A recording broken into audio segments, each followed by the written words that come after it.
Lauren reflects on her past, and Fen shares his love with his new family.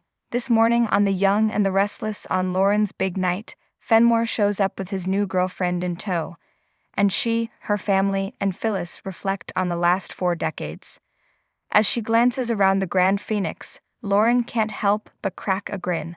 Michael suddenly appears at her back, kissing her hand and gushing about how much he loves her. The Leadership in Fashion Lifetime Achievement Award is not something you receive on a regular basis. To Lauren, the fact that she can share it with her loved ones makes it even more meaningful. Kevin and Gloria enter, and Gloria exclaims, "Here she is. She's the star of the show." They embrace each other passionately, and Kevin relays Chloe's apologies that she cannot be there because of work trips. A moment later, Chloe appears and yells, "Do not get started without me," to which Lauren responds with applause. Lauren explains to her family that Scott is currently working in the Middle East and will not be able to attend their celebration because of this. "What about Fen?" Kevin wants to know. At that moment he walks in. Fen welcomes everyone and kisses his mom before introducing his partner Trey to the group. Michael expresses his gratitude for this opportunity to finally meet the young man. Fen makes a remark about how Trey can't wait to meet Lauren. "Trey, you say? He's a buyer for Fenmore's in Nashville." Apparently, Trey looks up to Lauren. Fen decided he would benefit from hearing her backstory. Trey is interested in learning more about the woman who reared the man he adores. Confused, Lauren asks, "Where do I even begin?" She tells us to make ourselves comfortable and get some cocktails. "Hang on, because you're in for a roller coaster of a ride." Lauren starts off by describing how she always looked up to her father. Her mother made the choice not to raise her, therefore her father, Neil, did it instead. A memory of her mother, Joanna, emerges. Lauren explains that she was a difficult teenager because of her circumstances, but that she found solace in music and even got to perform with Danny Romalotti. "I can only describe it as the most incredible period of my life." She recalled the famous musician assuring her that she could join him on stage to perform a duet. "Back then, Danny was a lot nicer than I was." The cruel girl in her emerged when she realized she had competition for his love. Memories of her teasing Tracy Abbott come flooding back to her. Michael teases her that she grew out of it when she was young.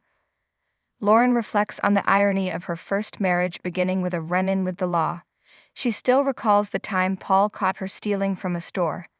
Justin Gaston is interviewed, ex-Chance, young and restless. Lauren thinks back on her union with Paul, noting that the two of them should not have worked out but did. From what Trey can tell, he's a great person. Lauren confirms that he is, but she recalls that Mary, his mother, wasn't fond of her. In an instant, she is reminded of their fight. Gloria claims she has always been a fan of the woman, but she and this Mary never would have gotten along. Why did she and Paul break up, she wonders. Lauren brings up Sean Garrett, an obsessed admirer who threatened to harm Paul if she didn't divorce him. "I lied to keep Paul safe." To say Sean was devastated upon learning the truth about how she really felt about him would be an understatement. Lauren remembers a day when he buried her alive and how Paul rescued her.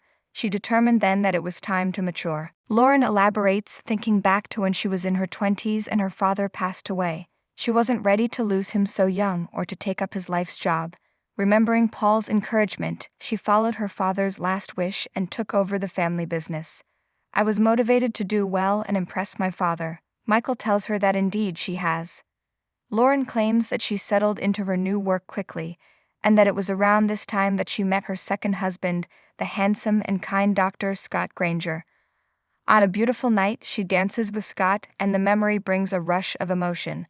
Fen tells Trey that he and his brother Scott's dad, Granger, lost him when they were very small. A discussion of Sheila Carter ensues. Lauren was confident in her ability to manage any situation. "One day I was introduced to a woman named Sheila. That's when I looked straight into the eyes of evil, and I had no idea what I was seeing." She had previously warned Sheila not to become too close to her husband, but Sheila ignored her advice. Lauren remembers a time before Scott told her that Sheila was pregnant with his child. Lauren breaks down in tears and admits that she was also pregnant at the time, but her baby died. Sheila was quite harsh and spiteful. Lauren then recalls that Sheila's mother, Molly, had told her that she had switched babies with her and stolen Sheila's son at delivery. Sheila finally admitted it. A fire occurred. Lauren believed she had been killed in the blaze, but this was only the beginning of decades of suffering. She still doesn't accept that she's gone. She'll be sorry she didn't remain dead if that asterisk decides to come back to harm the people she cares about. Lauren's reminiscences continue as she thinks back to the time she first met Michael. Kevin interrupts to say that he had a crush on Lauren before. When he learned he was wrong about her feelings, he didn't take the news very well. It meant a lot to him that Lauren could forgive him. Michael and Lauren both recall how they first spent time together discussing Kevin, but quickly developed feelings for one another. Michael proposed to her at the end of the casino night he had organized for them. The wedding was extremely exquisite, despite their initial resistance to Gloria's offer to plan it. Gratified, Lauren compliments Gloria on a job well done. The arrival of Fenmore is a moment that Michael will never forget. Lauren says that he is one of her biggest delights in life, and he is told that he is a miracle by his father. Trey soothes Fen by rubbing her back. Next, they discuss how the Fenmore branch of the family expanded after Lauren found out that Jill was her half-sister. Even though she wasn't particularly gracious at the time, she claims that they're now quite close.